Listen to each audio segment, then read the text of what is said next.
It's an honor to have you all, and I want to say, number one, at ease. Just enjoy yourself. You can take it. I'm the boss here. You can take it. You don't have to listen to them for that.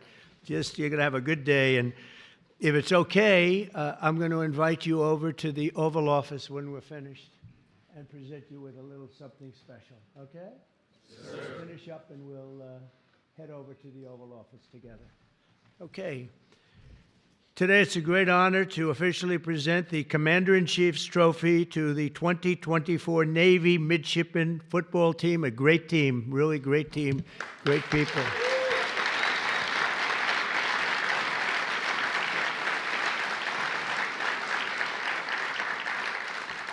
Congratulations, and we're thrilled to be joined by a proud Marine Corps veteran Vice President J.D. Vance. J.D.? Where's J.D.? What the hell happened to J.D.? Because he was just here. He must have gotten a call from China. He'll be here. Along with Secretary of Defense, Pete Hegseth. Thank you, Pete, very much. You're doing a great job, too. The Houthis aren't doing very well, but you're doing well, aren't you? Huh? Secretary of the Navy, John Phelan, friend of mine, great guy, very successful person, by the way. Our new chairman of the Joint Chiefs of Staff, Dan Raisin-Cane. Where is he? There he is. I talked about him in my speeches for years. Who knew I was going to be appointing him to be the top? And it's an honor. It's a real honor. Everything you did with me was perfect. I said, what happened to that guy Raisin-Cane? I want him. And that's what happened. And so you're going to do a great job. I have no doubt about it. Thanks, Dan. Acting Chief of Naval Operations, Admiral James Kilby. Admiral, thank you. Congratulations. And Superintendent of the Naval Academy, Vice Admiral Yvette Davids. Yvette? Oh, hello, Yvette. How are you, Yvette? But I especially want to thank and congratulate Athletic Director Chet Gladchuk, who will soon retire after 24 years. I looked at him and I said, this is a young-looking guy. I don't like this retirement stuff. But after 24 years, and he's going to do other things, I guarantee you that will also be incredible. But it's going to be very hard to top what he's done as athletic director. He's had the honor of 4 national championships, 251 conference titles, and 352 All-American athletes. That's not bad. Where are you? Where are you? That is not bad.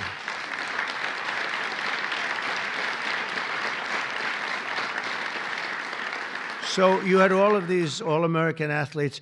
Any name athlete that really stands out, or were they just all great athletes? Everyone, as far as you're concerned, they're all the same, right? Great job you've done. And under my administration, the Navy is on track to have the best recruiting year since the start of the war and the war on terror, but going back further than that, probably 25 to 30 years. So I can say this strongly. About 7 months ago, Pete, they were having numbers that were a disaster. And over the last 2 months, 2.5 months, the numbers have gone through the roof. So it's great. Michael, same thing. And the numbers went through the roof. And it's also true with all of the armed forces, and it's true with our police, with our firemen. There's a lot of spirit right now in the country that we didn't have 6 months ago. So that's an honor, but you have your highest recruiting numbers in about 20 years, and that's fantastic. That's pretty good, Sean, when you hear that, right? Pretty good. You can be proud. Within this amazing group of young men are 23 seniors who will graduate next month, including 13 Navy ensigns and 10 Marine Corps second lieutenants. Over the past 4 years, they've grown morally, mentally, and physically in preparation for their service to our nation. They're not just great football players, and you can see this, that they are just amazing people. They're true American warriors and future submarine captains and fighter pilots and Marine infantry and Navy SEALs. And we have the, I shouldn't say this too loud because some people aren't thrilled, but I'm thrilled. We have the largest budget we've ever had. We're buying gorgeous new ships, gorgeous new. And John, you're going to be working on that. He's a great, John Phelan's a great businessman, one of the best. And you're going to get that job done. And we're going to make them beautiful looking ships too. The look is very important to me, John. You know, a lot of times they'll show me a ship or a plane, and I say, that doesn't look good. They say, well, it's stealth. I said, I don't care if it's stealth or not. We're going to change it if we have to. I'm not sure I believe so much in the stealth thing, but we want the most beautiful equipment, the best equipment. That's what we're going to get, and you're going to lead the way, and I'll help you too, because I like doing that stuff. And we're going to get a lot of ships, a lot of planes, and for all of the armed services. So I appreciate it, John. Do a job.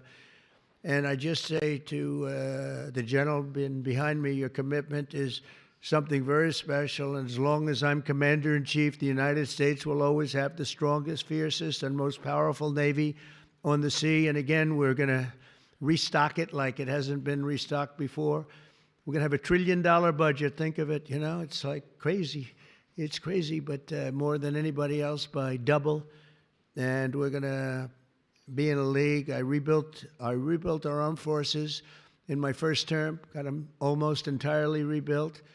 Then we had a catastrophe known as Biden, and in Afghanistan, he gave so much of the equipment away, but still it was only a small fraction of what we had done. And we're restocking it now, and we're going to have something that nobody's ever had before. So I'm counting on all of you people in the front to get out there, and we got to get the best equipment in the world. And we're going to pay the price, but we're going to get the best equipment in the world. We have to have it. Lots of ammunition too. We get a little low on ammunition. I came into office and they said, first time they said, sir, we're very low on ammunition. I said, don't say that to the enemy. I don't want the enemy to hear that. And I came in this time and they said, sir, you're low on ammunition again. We gave a lot of it away, you know that, but we have to keep a lot of it. We have to keep it for ourselves also. So we're going to work together, and we're going to do something great, Pete.